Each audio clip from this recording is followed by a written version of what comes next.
तो गाइस अब जो है हम मोटर न्यूरॉन डिसीजेस के बारे में बात करेंगे। मोटर न्यूरॉन डिसीज के अंदर हमको तीन डिसीज पढ़ना है। पहला है अमायोट्रोपिक लैटरल स्क्लेरोसिस, दूसरा है प्राइमरी लैटरल स्क्लेरोसिस और तीसरा है spinal muscular atrophy. Amyotrophic lateral sclerosis जो है ये काफी कॉमन मोटर न्यूरॉन डिसीज है।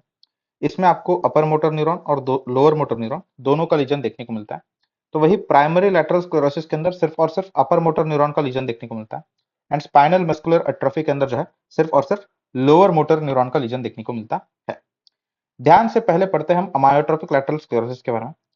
किसी दिन आपके पास पेशेंट आता है जिसके अपर लिम्स के अंदर फ्लैसिडिटी है, मतलब एलिमेंट टाइप का लीजन है, और लोअर लिम्स जो है उसके काफी स्पास्टिक है, मतलब यूएमएन लीजन का टाइप। ठीक है, लेकिन उसका जो सेंसरी सप्लाई है पूरी तरीके से नॉर्मल है, उसका जो कॉग्निशन है वो पूरी तरीके से नॉर्मल है, उसका ऑटोनॉमिक नर्वस सिस्टम जो है वो पूरी तरीके से नॉर्मल है, उसको कोई डिमेंशिया एमनेसिया जैसा कोई प्रॉब्लम है नहीं। ठीक है, तो फिर आपने उसका एमआरआई कराया। एमआरआई पे आपको क्या दिखा? एमआरआई पे आपको ये दिखा कि उसके जो कॉर्टिकोस्पाइनल ट्रैक्ट थे उनके अंदर पूरी तरीके से न्यूरो डिजनरेशन आपको दिखाई दिया। साथ में जो कॉर्टिकोस्पाइनल ट्रैक्ट आपके मसल्स को सप्लाई कर रहे थे वाया दिस एंटीरियर हॉर्न, उनके अंदर भी आपको क्या दिखाई दिया? न्यूरो डिजनरेशन दिखाई दिया। मतलब अपर मोटर न्यूरॉन के अंदर भी आपको न्यूरो डिजनरेशन दिखा, और आपको lower motor neuron that is anterior horn उनके अंदर भी लीजन देखने को मिला। सिमिलरली आपको जो थे कॉर्टिको न्यूक्लियर ट्रैक्ट, मतलब ऐसे ट्रैक्ट्स जो कि आपके कॉर्टेक्स को क्रेनियल नर्व के न्यूक्लियाई से जोड़ते हैं, उनके अंदर भी लीजन देखने को मिला।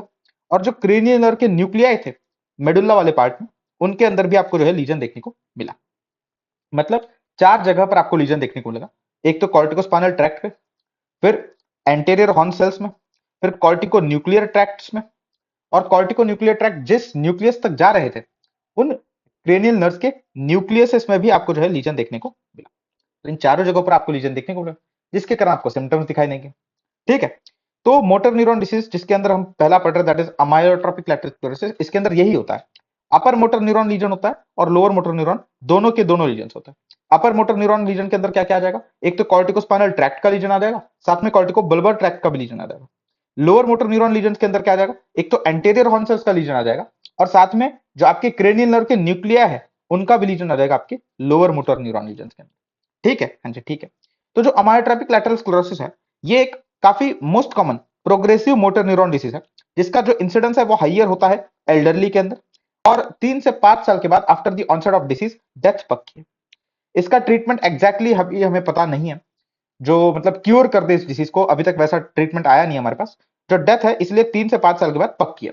ठीक है, तो क्या क्लिनिकल फीचर्स आपको देखने को मिलेंगे इस पेशेंट के अंदर? तो क्लिनिकल फीचर्स पहले तो रहेगा वीकनेस, क्वाड्रिपेरेसिस देखने को मिलेगा आपको, हर जगह जो है वीकनेस देखने को मिलेगी, अपर लिम्स हो चाहे लोअर लिम्स हो। साथ में आपको एट्रोफी देखने को मिलेगी मसल्स की। एट्रोफी क्यों देखने को मिलेगी? क्योंकि जो लोअर मोटर न्यूरॉन्स होते हैं ना, ये मसल को न्यूट्रिशन प्रोवाइड करते हैं। अब चूंकि लोअर मोटर न्यूरॉन लीजन भी आपको देखने को मिल रहा है इन अमायोट्रोपिक लैटरल स्क्लेरोसिस, तो इसलिए आपको जो है एट्रोफी भी देखने को मिलेगी मसल्स की। साथ में आपको देखने को मिलेंगे फेसिकुलेशंस। देखो फेसिकुलेशंस जो होते हैं ना, ये पैथोग्नोमिक होता है फॉर मोटर न्यूरॉन डिसीज।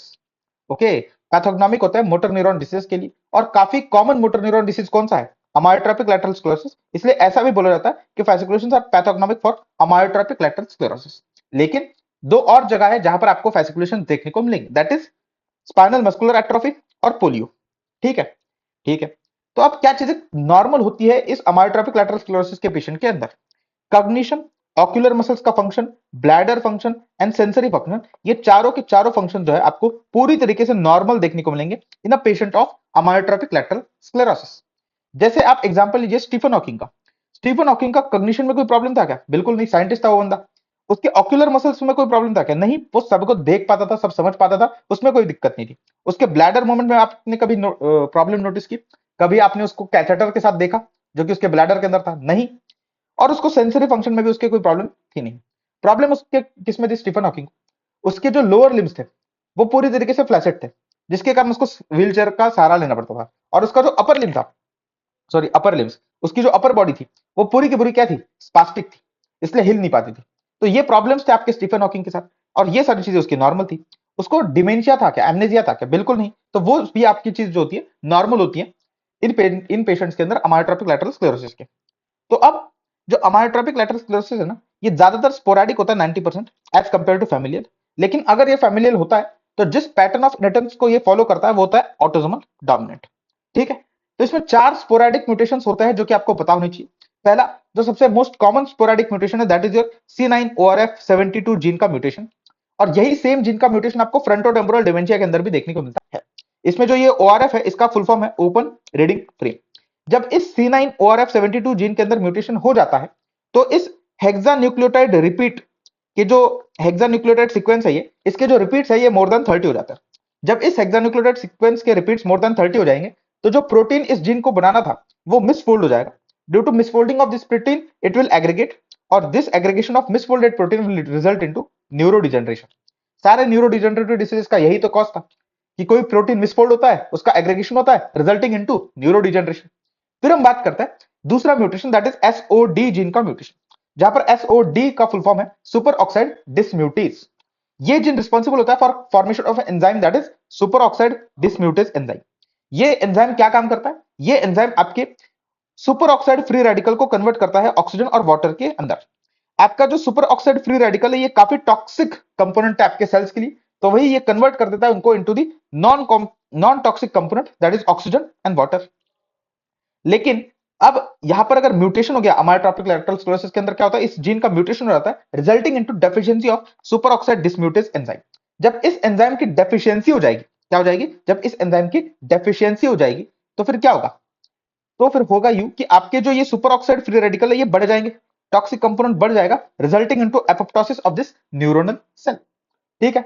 उसके अलावा दो और जीन्स होते हैं TDP43 एंड FUS जीन, जिनके बारे में आपको ज्यादा पता होना नहीं भी चाहिए, इनका बस नाम भी आपको पता रहेगा, कोई दिक्कत नहीं।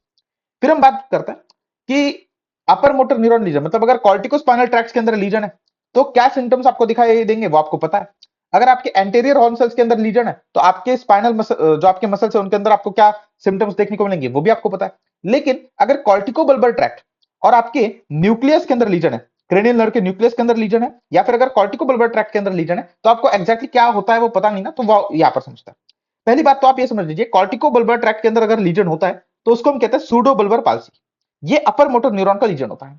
और अगर आपका लीजन मेडुल्ला में है, मतलब क्रेनियल नर्व के न्यूक्लियस के अंदर अगर लीजन है, तो उसको हम कहते हैं बल्बार पाल्सी, जो कि एक लोअर मोटर न्यूरॉन लीजन है।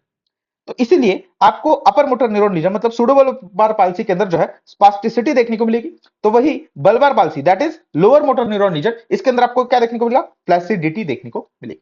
पहले तो दोनों को सेम क्लिनिकल फीचर्स क्या है, दोनों के अंदर, दोनों पाल्सीज के अंदर आपको डिसआर्थरिया और डिस्फेजिया ये दोनों के अंदर आपको प्रेजेंट देखने को मिलेगा। बस डिफरेंस क्या है कि बल्बार पाल्सी के अंदर आपको जो है डिसआर्थरिया और डिस्फेजिया ये ज्यादा एक्सैजरेटेड दिखेंगे as compare to the pseudobulbar palsy. तो डिफरेंशिएट कैसे करेंगे दोनों के बीच में, सूडोबल्बार पाल्सी और बल्बार पाल्सी के अंदर? डिफरेंशिएट करने के लिए पहले आपके पास आता है लबाइल इफेक्ट।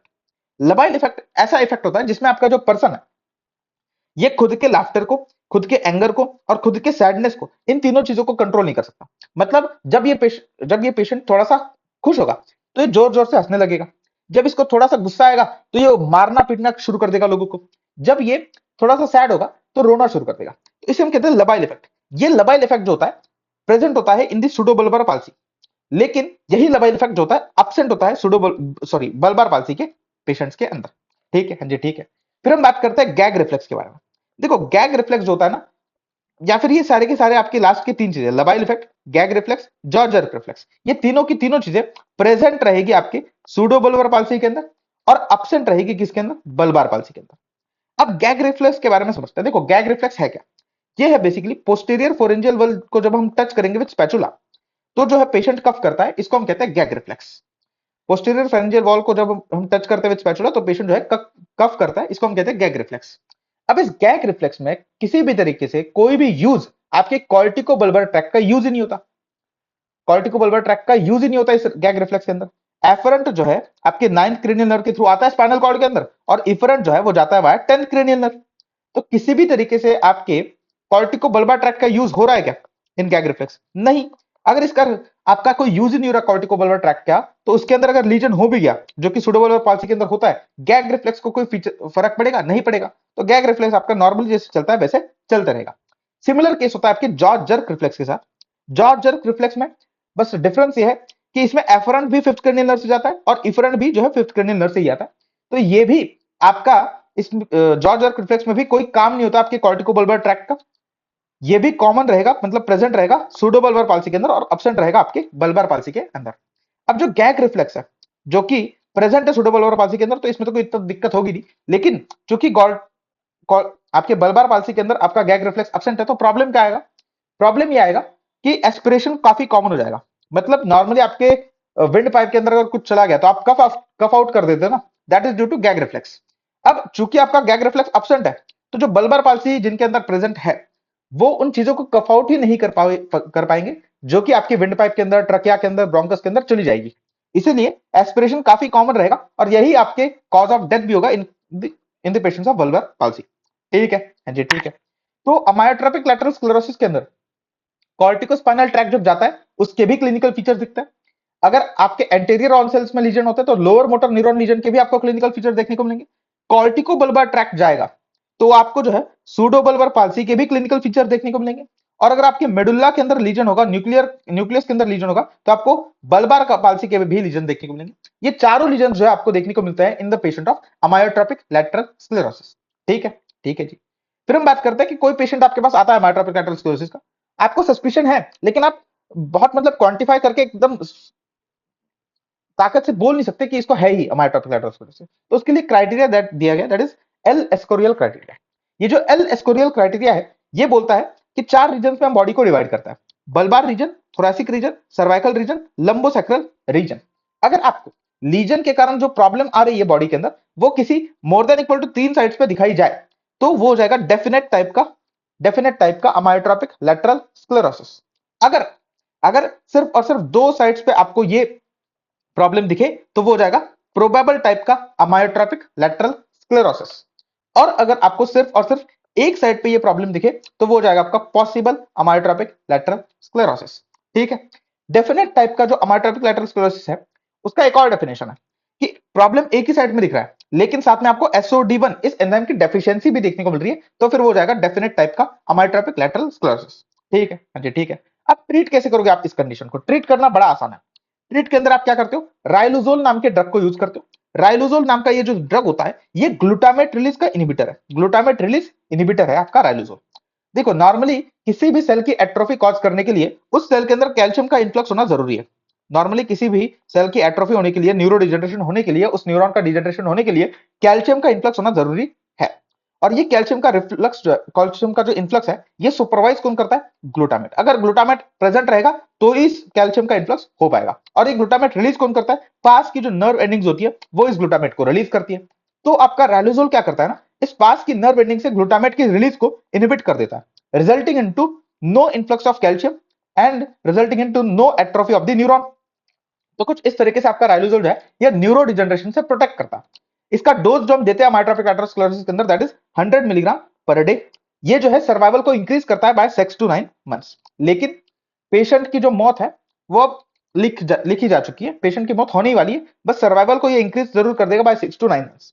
एडवर्स इफेक्ट क्या होता है राइलोजोल का? ये हेपेटोटॉक्सिक होता है, इसीलिए आपको मॉनिटर करना पड़ेगा लिवर फंक्शन टेस्ट को। दूसरा जो ड्रग है, दैट इज एडारावॉन। अब ये जो एडारावॉन होता है, ये एक एंटीऑक्सीडेंट ड्रग है। क्या है? ये एक एंटीऑक्सीडेंट ड्रग है, जो कि आप यूज कर सकते हो, जो कि फ्री रेडिकल्स को स्कैवेंज करेगा और काम कर सकता है इसके अंदर। लेकिन कोई क्योर नहीं है इस डिसीज का, बस सर्वाइवल को ही इंक्रीज करता है ये सारी चीजें। सपोर्टिव ट्रीटमेंट हम दे सकते हैं, क्योंकि ये पेशेंट्स आपकी काफी ज्यादा एस्पिरेट करता है, काफी कॉमनली एस्पिरेट करता है, इसलिए आप इनमें जो है फीडिंग गैस्ट्रोस्टोमी कर सकते हो। साथ में इन पेशेंट्स के अंदर आपके रेस्पिरेटरी मसल्स का पैरालिसिस हो सकता है, फ्लैसिडिटी हो सकती है रेस्पिरेटरी मसल्स के अंदर, तो एपनिया हो सकता है, उसके कारण डेथ हो सकती है, इसलिए इनको पॉजिटिव प्रेशर वेंटिलेशन पे आप रख सकते हो। लेकिन ये सारी चीजें जो है सपोर्टिव ट्रीटमेंट है, कुछ टाइम के लिए आपके सर्वाइवल को जरूर इंक्रीज कर सकती है, लेकिन क्योर नहीं है इस डिसीज का, अनक्यूरेबल डिसीज है। अब इस क्वेश्चन को आप सॉल्व करते हैं। एक मिडिल एज मैन है, जो कि डिस्पेजिया, डिसआर्थरिया और एट्रोफी के साथ आता है इन द एंड वीकनेस के साथ आता है in right hand and forearm. ठीक है। On cervical examination is found to have slight spasticity of left leg with exaggerated knee and ankle reflex on the left side. MRI जो है brain और spinal cord का, वो आ रहा है, अभी तक आया नहीं है। What is the most likely clinical diagnosis? देखो पहली चीज, डिस्फेजिया डिसआर्थरिया दिख गया, मतलब बल्बार साइट इन्वॉल्व है। साथ में आपको एट्रोफी और वीकनेस दिखी राइट हैंड एंड फोरआर्म की, मतलब सर्वाइकल साइड भी इन्वॉल्व है। साथ में आपको स्पास्टिसिटी दिखी लेफ्ट लेग के अंदर, और एक्सैजरेटेड नी एंड एंकल रिफ्लेक्स दिखे, मतलब लंबोसैक्रल साइड भी इन्वॉल्व है। तीन साइड्स अगर इन्वॉल्व होता है, तो वो डेफिनाइट ALS का है। ठीक है। तो पॉसिबल एएलएस होगा नहीं, प्रोबेबल एएलएस होगा नहीं। तो प्रोबेबल में दो साइड्स इन्वॉल्व होती है सिर्फ, पॉसिबल में सिर्फ एक साइड इन्वॉल्व होती है। और एब्सोल्यूट एएलएस जो है, ऐसा कोई टर्म होता ही नहीं है, ये गलत टर्म है। फिर हम बात करते हैं what is the pathognomic for motor neuron diseases. तो जैसे मैंने आपको बताया था, सारे मोटर न्यूरॉन डिसीज के लिए पैथोग्नोमिक होता है फेसिकुलेशंस। एएलएस का भी अगर पूछा गया कि व्हाट इज पैथोग्नोमिक, तो वो भी आपका रहेगा फेसिकुलेशंस। कहां पर और जगह, दो जगहों पर दिखता है फेसिकुलेशंस, स्पाइनल मसल एट्रोफी एंड आपका पोलियो, ये इन दो जगहों पर भी दिखता है एज वेल एज एएलएस। ठीक है। फिर हम बात करते हैं कि which of the clinical following clinical feature is most characteristic of amyotrophic lateral sclerosis. पहला सवाल, पहला option, sensory loss with upper limb weakness. तो पहली चीज तो सेंसरी लॉस होता नहीं है, सेंसरी फंक्शन पूरी तरीके से नॉर्मल होता है इन patients of amyotrophic lateral sclerosis, तो ये रॉन्ग हो जाएगा। Fluctuating weakness which improves with rest. तो ये जो ऐसी वीकनेस है, फ्लक्चुएटिंग वीकनेस जो इंप्रूव करती है रेस्ट के साथ, ये आपको माइस्थेनिया ग्रेविस के अंदर देखने को मिलती है। Combination of upper motor and lower motor neuron science without sensory loss, ये आपका एग्जैक्ट कैरेक्टरिस्टिक फीचर है जो देखने को मिलेगा अमायोट्रोपिक लैटरल स्क्लेरोसिस के अंदर। Visual disturbances with relapsing remitting course. तो visual disturbances and sensory symptoms with relapsing remitting pattern, ये आपको मल्टीपल स्क्लेरोसिस के अंदर देखने को मिलेगा, ना कि अमायोट्रोपिक लैटरल स्क्लेरोसिस के अंदर। अब हम बात करते हैं प्राइमरी लैटरल स्क्लेरोसिस के बारे में। जैसे मैंने बताया था कि प्राइमरी लैटरल स्क्लेरोसिस के अंदर सिर्फ और सिर्फ अपर मोटर न्यूरॉन का लीजन रहेगा, ना कि लोअर मोटर न्यूरॉन लीजन। ठीक है। इसका ऑनसेट जो है वो अडल्ट के अंदर होता है। तो आपके अमायोट्रोपिक लैटरल स्क्लेरोसिस का जो ऑनसेट था वो एल्डरली के अंदर हो रहा था। इसका सर्वाइवल जो है it is nearly 3 years from the onset of the disease. Sensory function इसमें भी नॉर्मल होता है जैसे अमायोट्रोपिक लैटरल स्क्लेरोसिस में था। और इसमें फैसिकुलेशन अब्सेंट होती है। फैसिकुलेशन अब्सेंट क्यों होगी? क्योंकि अपर मोटर न्यूरॉन डिसीज है। लोअर मोटर न्यूरॉन डिसीज जो होता है तो उससे में आपको फैसिकुलेशन प्रेजेंट देखने को मिलेगी। फिर हम बात करते हैं नए डिसीज के बारे में, that is spinal muscular atrophy. Spinal muscular atrophy के अंदर आपके अंदर लोअर मोटर न्यूरॉन लीजन देखने को मिलेगा, that is anterior horn cell का आपको लीजन देखने को मिलेगा in this spinal muscular atrophy. Spinal muscular atrophy के अंदर जो आपका spinal survivor motor neuron gene होता है ना, इसमें प्रॉब्लम होता है, इसमें म्यूटेशन हो जाता है। सर्वाइवर मोटर न्यूरॉन जीन जो होता है इसमें प्रॉब्लम आ जाता है। ये क्रोमोसोम नंबर 5 पे प्रेजेंट होता है और ये एक प्रोटीन को बनाता है, that is SMN protein, survivor motor neuron protein, जो कि बहुत इंपॉर्टेंट होता है फॉर दी आपके एंटीरियर हॉर्न सेल्स। ठीक है। जब इस जीन के अंदर म्यूटेशन होगा तो इस प्रोटीन का भी लॉस हो जाएगा, जिसके कारण लॉस हो जाएगा आपके एंटीरियर हॉर्न सेल्स का। ये जो डिसीज है ये autosomal recessive pattern of inheritance follow करता है। ठीक है। तो अब इस स्पाइनल मस्कुलर एट्रोफी के अंदर एंटीरियर हॉर्न सेल्स का लीजन दिख रहा है, एंटीरियर हॉर्न सेल्स का लॉस दिख रहा है, लोअर मोटर न्यूरॉन का लीजन दिख रहा है। इसके अंदर आपको 4 टाइप्स देखने को मिलेंगे, स्पाइनल मस्कुलर एट्रोफी 1, 2, 3 एंड 4। जैसे जैसे आप नंबर बढ़ाते जाओगे वैसे वैसे जो ऑनसेट का एज है वो भी बढ़ते जाएगा। 1 is infantile, 2 is childhood, 3 is juvenile and 4th is adult SMA. ठीक है। 1 और 3 को अलग अलग नाम दिया गया साइंटिस्ट के नाम पे। 1 को जिस साइंटिस्ट ने डिस्कवर किया था दैट वाज वर्डनिक हॉफमैन डिसीज, और जो एसएमए 3 था उसको डिस्कवर किया था इस साइंटिस्ट ने, दैट इज कीगलबर्ग विलेंडर डिसीज। ठीक है। इन्फेंटाइल एसएमए को कैसे डिस्कवर किया था इस बंदे ने, दैट इज वर्डनिक हॉफमैन डिसीज। उसने देखा कि after the birth of the baby, जब उसको हम रेसिस्टेट करने के लिए खड़ा कर रहे हैं या फिर ले रहे हैं, तो वो स्लिप आउट हो जा रहा है, वो बिल्कुल थोड़ा सा भी स्टेबल नहीं रहा, मतलब पूरी तरीके से फ्लैसिड पड़ा हुआ उसकी बॉडी, पूरी तरीके से फ्लॉपी पड़ी हुई बॉडी, तो उसको बोला गया था फ्लॉपी इन्फेंट। अब स्पाइनल मस्कुलर एट्रोफी जो है इस पे सवाल ज्यादा आ सकते हैं, उसके चांसेस ज्यादा as compare to amyotrophic lateral sclerosis, क्योंकि अमायोट्रोपिक लैटरल स्क्लेरोसिस का तो कोई ट्रीटमेंट है नहीं, कोई क्योर है नहीं उस डिसीज का। लेकिन स्पाइनल मस्कुलर एट्रोफी का जो है ट्रीटमेंट आ चुका है अभी। क्या ट्रीटमेंट है? तो ट्रीटमेंट यह है ओनास्मोनोजीन अबेपेरवोक, जिसको हम जोलेक्समा भी कहते हैं, काफी महंगी ड्रग है ये हमने डिस्कवर की हुई है इसके लिए। ये एक एक्चुअल में एक क्या है, बायोलॉजिक ड्रग है। इस बायोलॉजिक ड्रग में एक वायरस का कैप्सिड है, दैट इज AAV9 वायरस का कैप्सिड है, और इस वायरस के कैप्सिड में हमने क्या डाला है, हमने डाला है SMN1 का ट्रांसजीन। हमने क्या डाला है, SMN1 का ट्रांसजीन, जो कि आपके अफेक्टेड न्यूरॉन्स में जाएगा और वहां पर SMN प्रोटीन का जो नंबर है उसको इंक्रीज करेगा। मतलब जेनेटिक लेवल पर ही प्रॉब्लम आप सॉल्व कर दिया। जिस जीन के अंदर प्रॉब्लम था जिसके कारण ये प्रोटीन का फॉर्मेशन नहीं हो रहा था ना, आपने एक वायरस डाला, उसके कैप्सिड में हमने इसका ट्रांसजीन डाल दिया, जो कि इस प्रोटीन के सिंथेसिस को इंक्रीज करके AHC के लॉस को कम कर देगा। दूसरा जो ड्रग आपने डिस्कवर किया है दैट इज न्यूसिनर्सेन। न्यूसिनर्सेन को हम स्पिनराजा भी कहते हैं। इसमें क्या होता है, इसमें बेसिकली आपकी बॉडी में नॉर्मली अगर आप देखोगे ना तो 2 SMN जीन्स होते हैं, SMN1 और SMN2। SMN1 जीन जो होता है ये फंक्शनल होता है और 90% होता है। SMN2 जीन जो होता है नॉन फंक्शनल होता है और 10% होता है। तो आप इस न्यूसिनर्सेन से क्या करते हो बेसिकली, आप जो है इस SMN2 जीन को SMN1 जीन के अंदर कन्वर्ट कर देते हो, that is non functional gene को आप फंक्शनल जीन के अंदर कन्वर्ट कर देते हो बाया alternative splicing of the SMN2 gene, thus increasing SMN protein in the CNS। ठीक है, तो ये हो गया आपका ये हो गया आपका स्पाइनल मस्कुलर एट्रोफी। अगर आपको स्पाइनल मस्कुलर एट्रोफी के अंदर बल्बार सिम्टम्स भी देखने को मिले, मतलब डिस्फेजिया, डिसआर्थरिया, ऐसे आपको बल्बार पाल्सी के भी सिम्टम्स देखने को मिले, तो फिर वो हो जाता है आपका स्पाइनोबल्बर मस्कुलर एट्रोफी, जिसको हम केनेडी डिसीज के नाम से भी जानते हैं। ये एक एक्स लिंक्ड रिसेसिव डिसऑर्डर है जिसमें CAG रिपीट का डिफेक्ट होता है। चूंकि एक्स लिंक्ड रिसेसिव डिसऑर्डर है, सिर्फ और सिर्फ मेल्स के अंदर देखने को मिलेगा। ये एक एंड्रोजन रिसेप्टर डिफेक्ट भी इसमें प्रेजेंट होता है। किस किस चीज का डेफिसिट होता है इनमें? बल्बार पाल्सी होती है तो डिस्फेजिया डिसआर्थरिया देखने को मिलेगा, फैसिकुलेशंस इनमें भी प्रेजेंट होते हैं, साथ में आपका जो लिम्ब गर्डल का वीकनेस है वो आपको इनमें देखने को मिलेगा, और एंडोक्राइन सिम्टम्स जैसे कि gynaecomastia, diabetes mellitus and infertility ये भी देखने को मिलेगा due to androgen receptor defect. तो अगर ऐसी कुछ चीजें आपको क्लिनिकल पिक्चर में दिखाई दे तो आप स्पाइनो बल्बार मस्कुलर एट्रोफी मार्क करना, ना कि स्पाइनो मस्कुलर एट्रोफी।